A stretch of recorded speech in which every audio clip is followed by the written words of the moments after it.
Guru and Gauranga.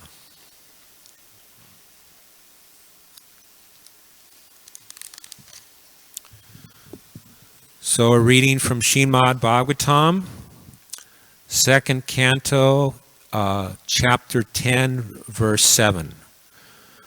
Om Namo Bhagavate Vasudevaya.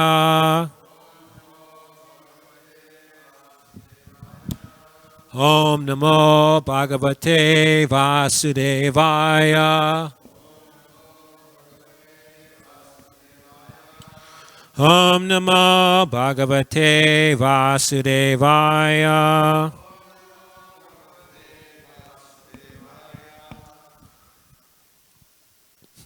Abhashas cha nirodhyascha yato stadyavasi yate sa ashraya param brahma paramatmenti sabdyate abhasascha nirodhyascha yato stadyavasi yate sa ashraya param brahma paramatmeti sabdyate. Someone can chant.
Water juice.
Okay, word for word.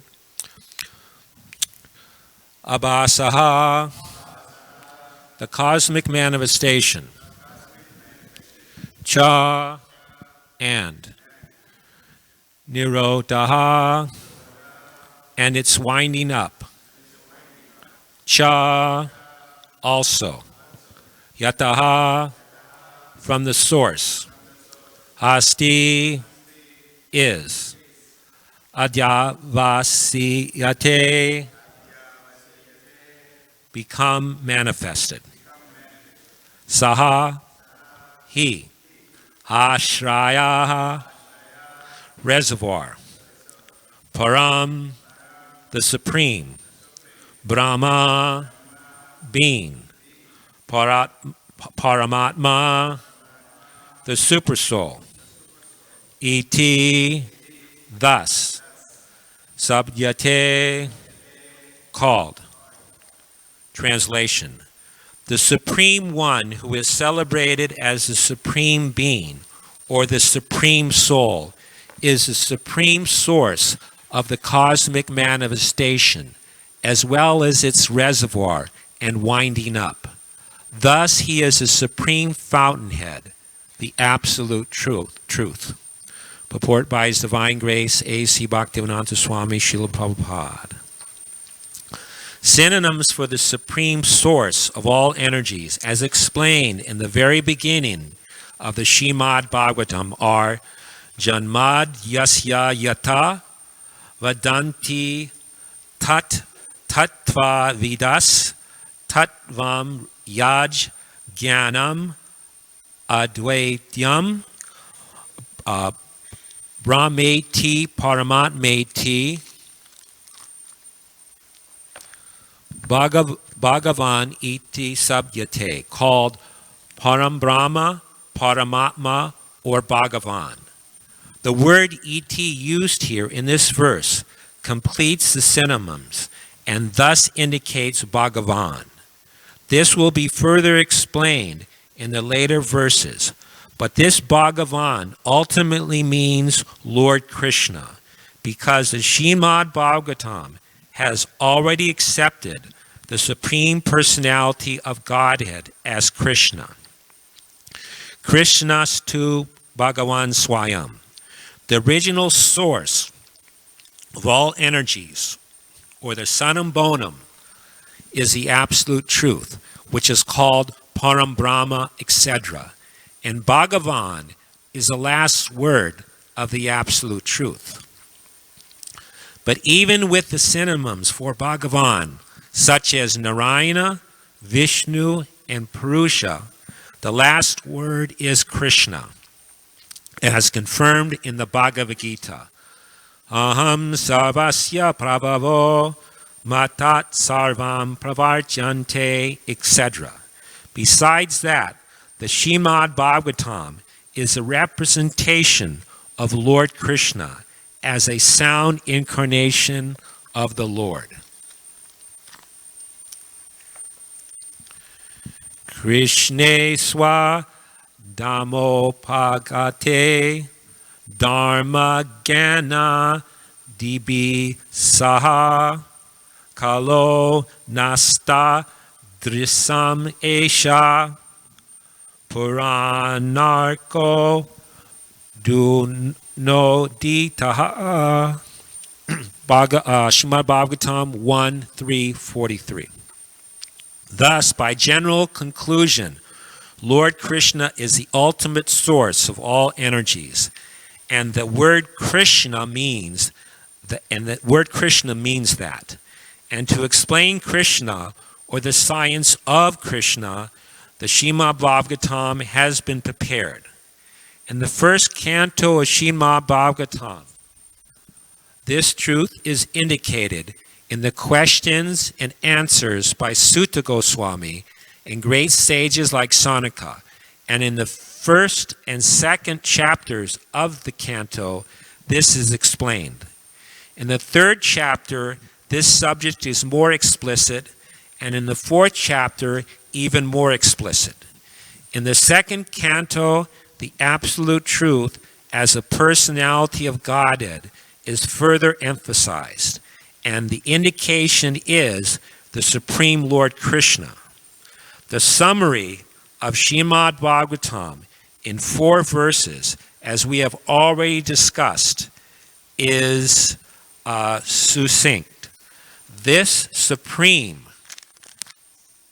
Personality of Godhead in the ultimate issue is confirmed by Brahma in his Brahma Samhita as Ishvara Parama Krishna Satchidananda Vigraha. So it is concluded in the third canto of Srimad Bhagavatam. The complete subject matter is elaborately explained in the 10th and 11th cantos of the Srimad Bhagavatam, in the matter of the changes of the Manus or Manvataras, such as the Swayambhuva Manvatara and the Chakshursha Manvatara, as they are discussed in the 3rd, 4th, 5th, 6th, and 7th cantos of Srimad Bhagavatam. Lord Krishna is indicated. In the 8th canto, the Vaivasvata Manvatara explains the same subject indirectly, and in the 9th canto, the same purport is there. In the 12th canto, the same is further explained, specifically regarding the different incarnations of the Lord. Thus, it is concluded by studying the complete Srimad Bhagavatam that Lord Sri Krishna is the ultimate sanam bodham, or the absolute, or the ultimate source of all energy. And according to the grades of worshippers, the indications of the nomenclature may be differently explained as Narayana, Brahma, Paramatma, etc. Nama Om Vishnu Padaya Krishna Vastaya Bhutale Shrimati Bhaktivedanta Swami Niti Namane Namaste Saraswati Deve Gauravani Pacharne Nirvisesa Sunyavadi Paskacha Deshadarne. So as stated in this purport, there's the creation and the winding up of the creation. So in the beginning of creation, as stated in the Upanishads, that there was only Narayana. There was no Lord Shiva, no Brahma, there was no fire, no water, nor heaven, nor earth, nor sun, nor moon, nor stars in the sky. There was simply Lord Narayan. And then from Lord Narayan, Lord Brahma took birth. From Narayana, the patriarchs took birth. From Narayana, Indra took his birth. From Narayana, the 8 Vasus took their birth. From Narayana, the 11 Rudra's took their birth. And from Narayana, the 8 Adityas took their birth. So, and Narayana is an expansion of Krishna. So Krishna is the original source of all living entities. And in this creation is so much. This creation takes place by the breathing of Mahavishnu. He breathes in and he breathes out, and this is the whole manifestation of all the universes. So like this universe takes place, the duration of this material universe is over 311 trillion years. So in another 11 and so we're like halfway through that. And so after that, we will go back into the, unless we go back to God, we go back into the body of Mahavishnu. So in this way, there's so many devastations taking place. There's a partial devastation where there's destruction for 72,000 years, where there's 36,000 years of fire, and 36,000 years of rain, torrents of rain, wind, and waves. In this way, the living entities are suffering like anything. And also at the end of this age, Lord Kalki comes, and he simply, with his sword on his horse, he just goes around and just kills all the demoniac living entities. There's only a few pious souls or a few devotees left, but mostly he just kills everybody because people are so demoniac. And so this age is a very precarious position. Srila Prabhupada mentions that it's very precarious. He said he said, get out, don't come back here. to this Kali Yuga, it won't be so easy the next time around. You should leave this place. So that was his instructions. And so there's constant annihilation. But as we know, we are spirit soul. We are actually beyond all this creation and destruction. The soul is being explained. We are the soul. The soul is within the body. And the soul is eternal. As Krishna states in the Bhagavad Gita, for the soul there is neither birth nor death at any time. He has not come into being, does not come into being, and will not come into being. He is unborn, eternal, ever existing and primeval. He is not slain when the body is slain. He is everlasting, indestructible, unbreakable, imperishable, insoluble, immutable.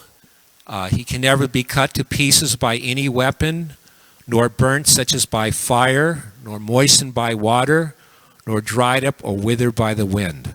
So in this way we are eternal.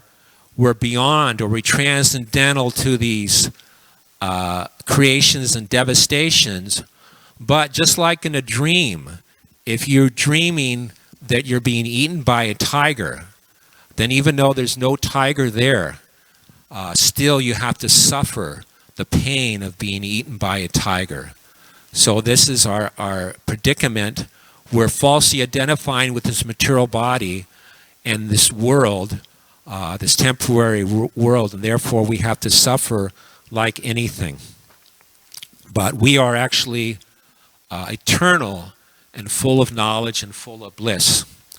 So as stated, is quoted in here in the purport, Prabhupada mentions the verse from the 10th chapter, 8th verse of the Bhagavad Gita, where Krishna says, I am the source of all spiritual material worlds. Everything emanates from me. So Krishna is the source of all the different incarnations of the Lord, of Narayana, of Vishnu, Mahavishnu, Garbhodaksha Vishnu. He's the source. And he's like compared to the original candle. And he's lighting all the other candles of Vishnu. So they all have the same power. But Krishna, he has various qualities that are only manifested in him. As mentioned in the Nectar Devotion, there's 64, Krishna has 64 different qualities. So Vishnu has 60 of those, but Lord Krishna has 4 others that are not even manifested by Lord Vishnu. Namely, he has wonderful activities, he's surrounded by loving devotees, he attracts everyone by his playing on his flute, and he has exquisite beauty. So these have been explained in the Nectar Devotion. Krishna says, in terms of his wonderful activities, he says, although I perform so many extraordinary pastimes, he said, still when I think of the Rasa Leela, then I become eager to have the Rasa Leela, like that. So in this way, he performs his activities. This is mentioned in the Nectar Devotion that specifically his childhood pastimes are very attractive, like that. And also he's surrounded by loving devotees. The example is given of one gopi. She told Krishna, we have met you here at night, but we consider this night to be very, very small. The duration of this night to be very small. And she said, what to speak of this night? Even if we had the nighttime of Lord Brahma, we could consider it a very short time. So as we know from the Bhagavad Gita, Lord Brahma lives, or his night is 4,300,000,000 years. So for a devotee of the Lord, such a time is considered very short.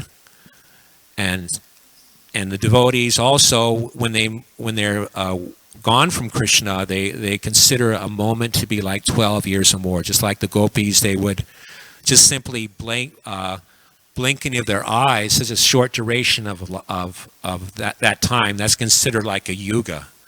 And they would criticize the engineer of the universe, Lord Brahma, for being a dunce, for creating such eyelids that obstructed their vision of seeing Krishna. So this is the consideration of devotees. They have a different consideration of time, a different consideration of this material world, which is the actual reality, while everything else is simply an illusion of its conception, not of the. Some people, some like the Mayavadis or some impersonalists, they say that it's all false, it's not real. No, we understand it's real, but it's simply temporary, or we don't take it as an object for enjoyment, because it's not an object of enjoyment. And also, Krishna's the other quality of Krishna is he tracks everyone by playing on his flute. So it is stated there in the Nectar Devotion that when Krishna plays on his flute, Lord Brahma, Lord Shiva, and Indra all become bewildered, and they humbly bow down and become grave upon studying the sound of Krishna's flute. And Krishna's last quality is he has exquisite beauty. So one day Krishna saw his reflection on a jeweled foreground, and he said that I've never seen such a beautiful form. Although it is my own form, still I want to embrace, I still like Radharani, I want to embrace it and enjoy celestial pleasure. So this is Krishna's form. He's even attracted to his own form. It's so beautiful. And Srila Prabhupada mentions in that connection that Krishna being absolute, there's no difference between himself and his own reflection. So therefore Krishna's reflection and Krishna's picture are the same. So in this way, we can understand that Krishna and his deity are also non-different. Krishna being absolute. So as stated in that verse from the Bhagavad Gita, I am the source of all spiritual material worlds. Everything emanates from me. The wise who know this perfectly engage in my devotional service and worship me with all their hearts. So those who are devotees, those who have love for Krishna, they also love the universe because it comes from Krishna. Just like if you love your father, then you love your brother also. If you love your country, you also love your countrymen. Just like Srila Prabhupada gave the example, if you're out of your country, like if you're an American and you see another American in a foreign country, the attraction is there because they come from your country, and you ask them, oh, where are you from? Like that. So that's natural, that's automatic, because you have love for the country. So like Srila Prabhupada gave the example of Magari the hunter. So Magari the hunter, he was engaged in very sinful activities of killing animals half dead. He was taught this by his father, to kill them so they wouldn't die immediately, and they would suffer in pain until they died in agony. And Narada Muni saw this, and he told Magari the hunter, he said, if you're going to kill them completely. Don't let them suffer. This is sinful activities.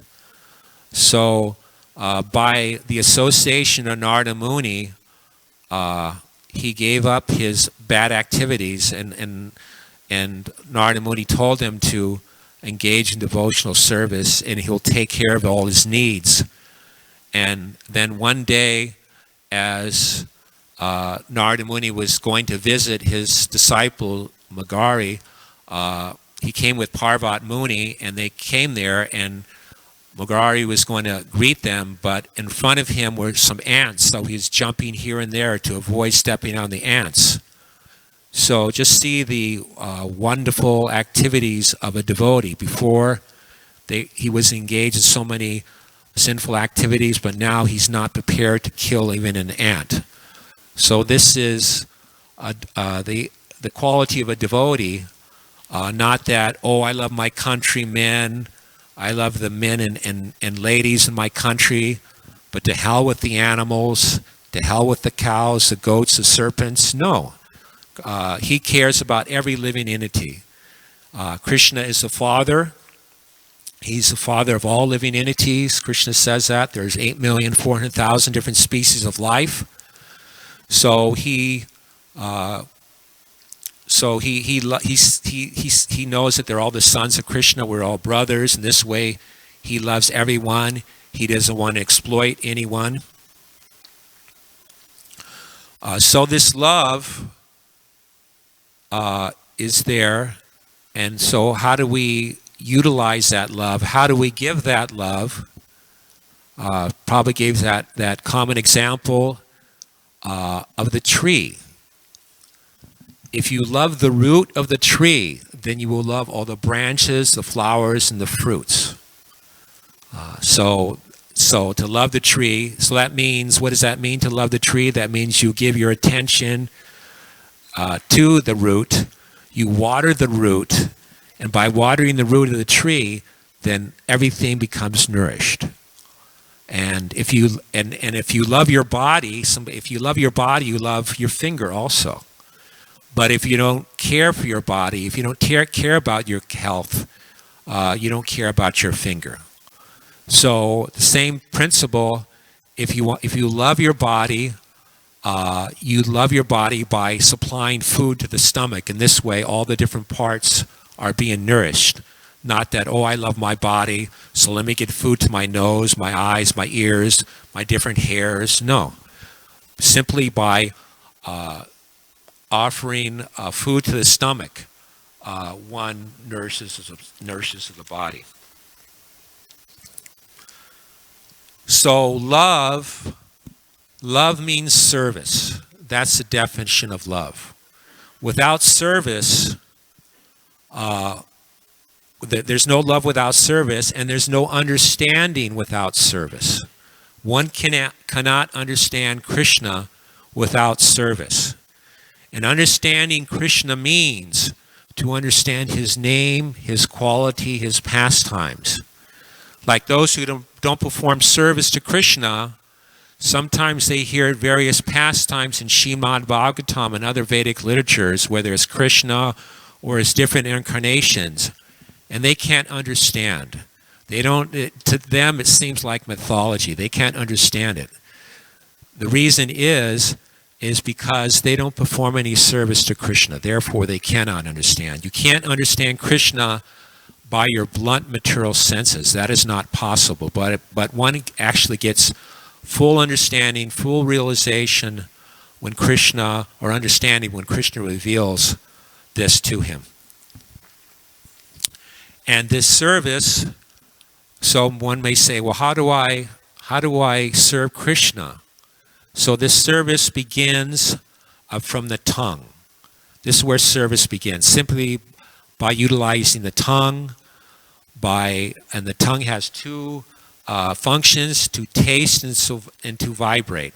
So by glorifying Krishna, by chanting the holy name of Krishna, and by tasting Krishna Prashadam, then one will be engaged in service. In this way, one could understand Krishna. And so this love means service. It means to give and take.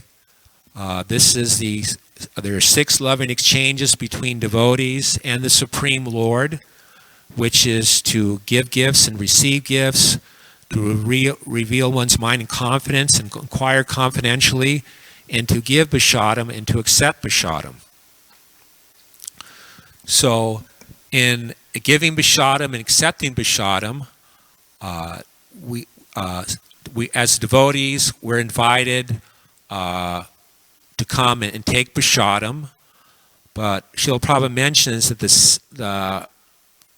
that the function is that if one's invited to take prasadam, then one should not simply take prasadam, but one should bring something like fruits.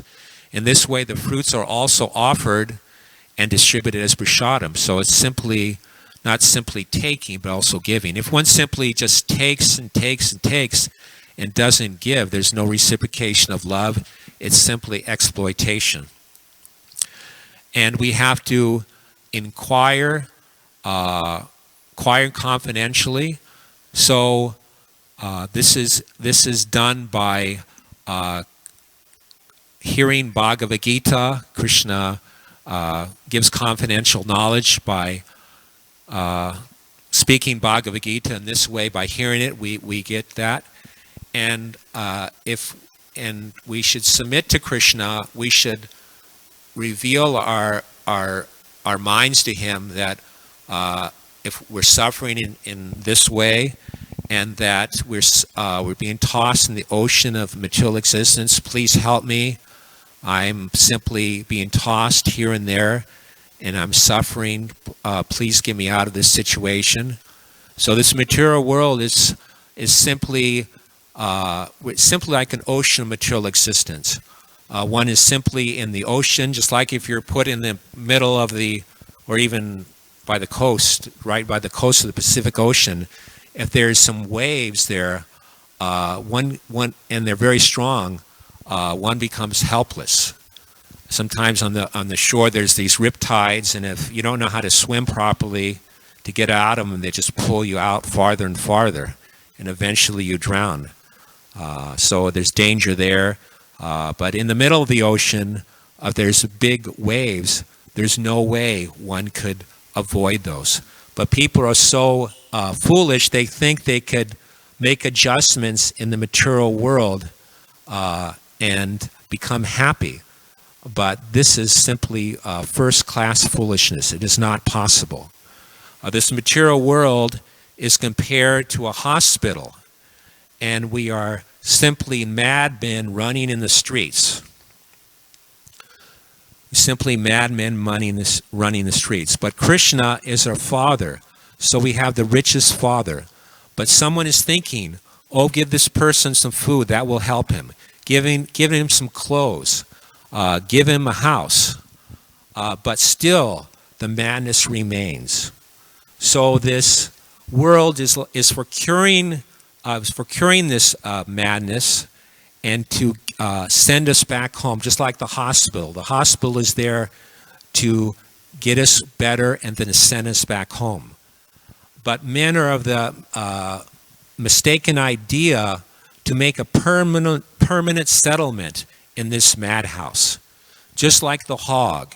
The hog is eating stool and he is thinking, oh, I'm enjoying like anything, and after eating this nice stool, I shall have sex with any she-hog of my choosing, be her my wife, my mother, my sister, or my daughter, it doesn't matter. And I have to get a very nice house for my children. And this way, the madness goes on. He is thinking that I am enjoying.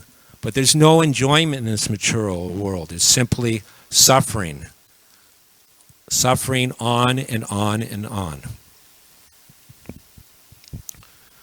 So we have to understand this knowledge by devotional service. As Krishna says in the Bhagavad Gita, as a blazing fire burns to ashes, firewood, O Arjuna. So does the fire of knowledge burn to ashes the results of all material activities. So by engaging in devotional service, by engaging in devotional service, we become purified and be able to go back to home, back to Godhead, by engaging in the different processes of devotional service. First, we have to be brought up to the mode of goodness, and by we were brought up to the mode of goodness by developing the Brahminical qualifications. There are different Brahminical qualifications, such as being very neat and clean, rising early in the morning, attending Mangalartik. So in this way, following the four regular principles. So by doing these things, we become purified, just like being very neat and clean. Prabhupada mentions how that dressing the deity isn't as important as cleansing the temple.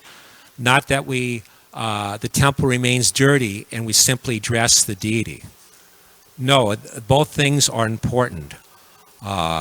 And we should keep the temple very neat and clean. That means the whole temple site. And as much as we keep the temple neat and clean, we will keep our hearts neat and clean. And in this way, we can easily understand Krishna. But if our heart is filled up with garbage, then it will not be possible for us to understand Krishna. So this is a process of devotional service. By engaging in this, then we sincerely and seriously, we will reach the ultimate perfection of life, which is prema bhakti. There are different levels of devotional service: shraddha, sadhu sangha, bhajana kriya, anartana vritti. Then there's nista, ruchi, ashakti, bhava, prema. And prema is the highest perfection of life. It's a reservoir of all pleasure. And by attaining that, we will never again depart from the truth. So we have to attain the highest platform. In this way, we will never fall down from that position. But even if you're on the stage of bhava, as Bharta Maharaj, he was in the stage of bhava, but he became attached to a deer, and he fell down. And Bilva Mangal Thakur, in a previous life, he also attained the stage of bhava, but somehow or another he fell down, and he took his birth as Bilva Mangal Thakur, but then eventually attained perfection. But we don't want to wait. As Srila Prabhupada and the Acharyas mentioned, don't wait. Go back to home back to God in this lifetime. Don't take another birth. Don't say, well, I'll just take another birth again, or I'll become a hog and dog in Vrindavan. We should not think like that. We should make this our last life and go back to home, back to Godhead. So I could stop there. Are there any questions on any of these points? Yeah.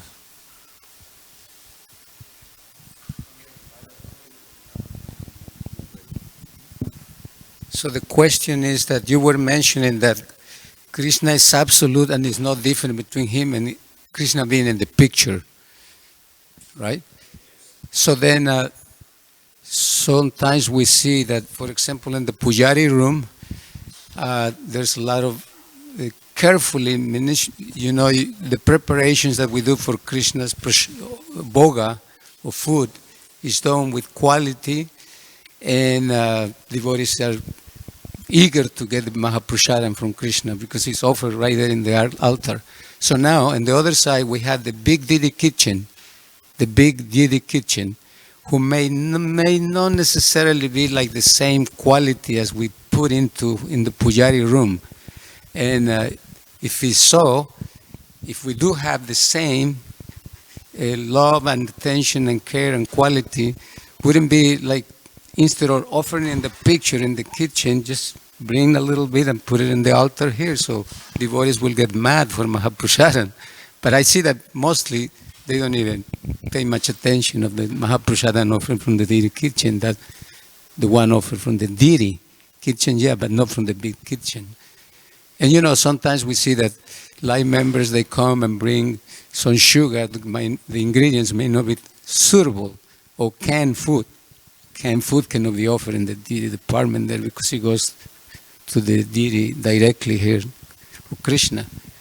But in the picture, some devotees might think, well, it's just the picture here, we can get away with that. So what is your comment in that? Yeah, so that's there. So Krishna is in his picture. So if you offer to Krishna's picture, then Krishna accepts the offering if it's done with love and devotion. But we should understand what love and devotion means also. Love and devotion means we follow all the rules and regulations. So if you live in the temple, then you should eat that food which is offered to the deities. And so we should make it a point to offer everything to the deities. So, for example, we have breakfast. So breakfast is, we have breakfast after the class we have breakfast. So there's no reason, no good reason why the whole breakfast can't be offered to Rukmini Dorkadish. When I joined this temple in 72, everything was offered to Rukmini Dorkadish. The breakfast, the lunch, I would cook, the breakfast we would have, even sometimes we just have puffies or oatmeal or halava or upma was offered to Rukmini Dorkadish. The milk was offered, the fruit was offered. We offered ginger root and chickpeas to the deities because they served that at breakfast. Everything was offered to Rukmini Dorkadish. The lunch, I used to cook the rice, the dal, and chapatis every day, and they were all offered to Rukmini Dorkadish. So that's and anyway, there may be somebody may make an argument. Well, the lunch is a little bit difficult because of this, that, or whatever reason. But I don't see any reason why the breakfast can't be offered to Rukmini Dorkadish. There's no reason why it can't. So we have to follow this. Yes, you say it's offered to a pitcher in the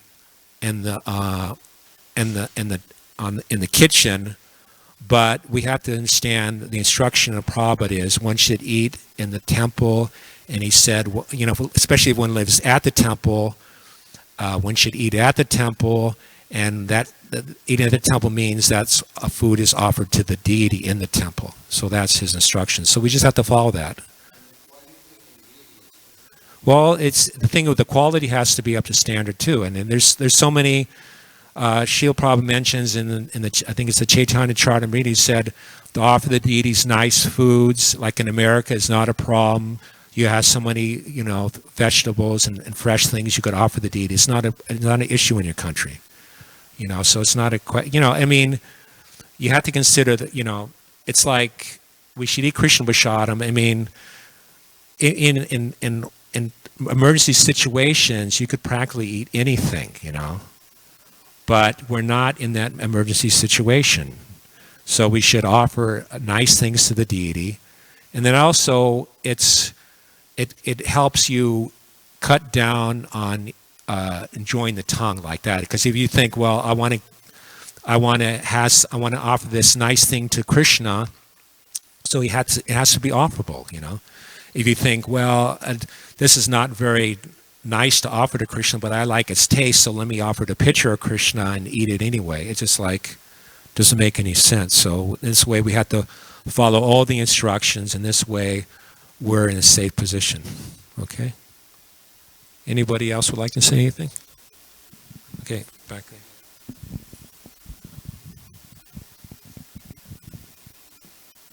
Jai, thank you for the very bona fide class. I have 4 small technical questions. In the beginning, you quoted this verse about how from the Ryan the Adityas come, from the Ryan the Vasus come, and remember that verse? Okay.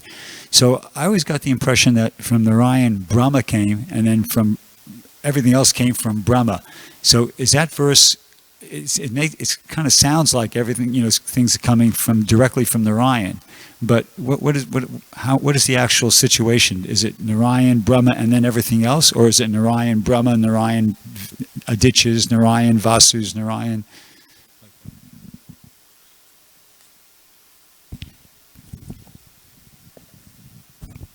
Yeah. Well, anyway, we know that we got the description in Shema Bhagavatam that the first created being was Lord Brahma.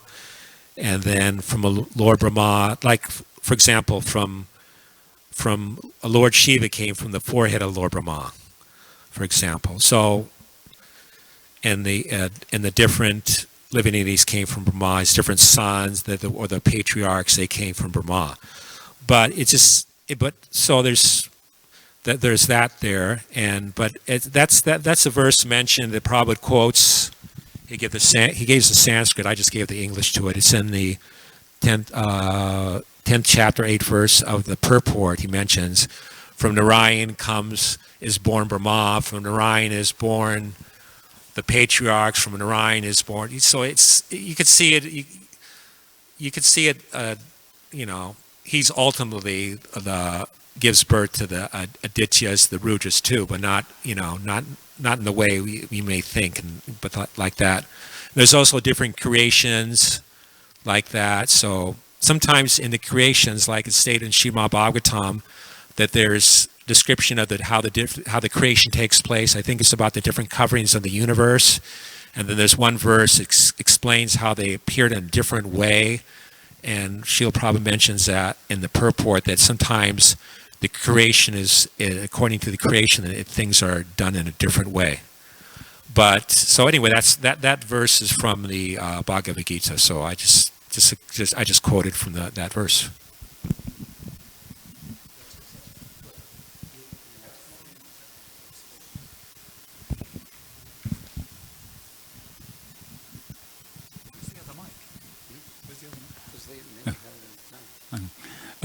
Thank you. So you mentioned also there's a 72,000-year devastation. So I was wondering exactly when does that take place? That doesn't take place at the end of the Kali Yuga, right? Obviously not. That takes place at the end of what? Like the life of Manu or the day of Brahma or the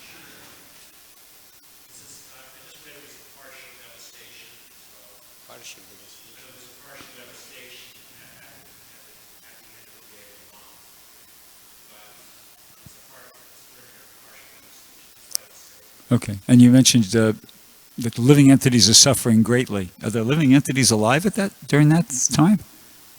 During that 72,000-year annihilation. First one is the scorching sun, and then there's the torrential rain. Are there actually living entities?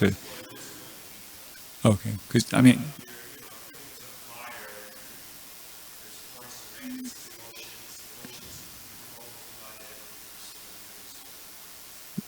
most likely there's no living entities at that point. No problem.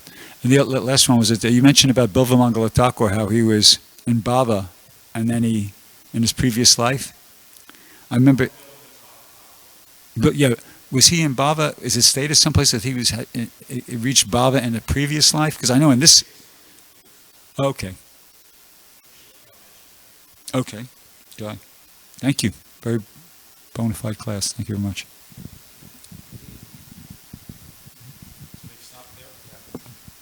All glory to Shri Guru and Gauranga.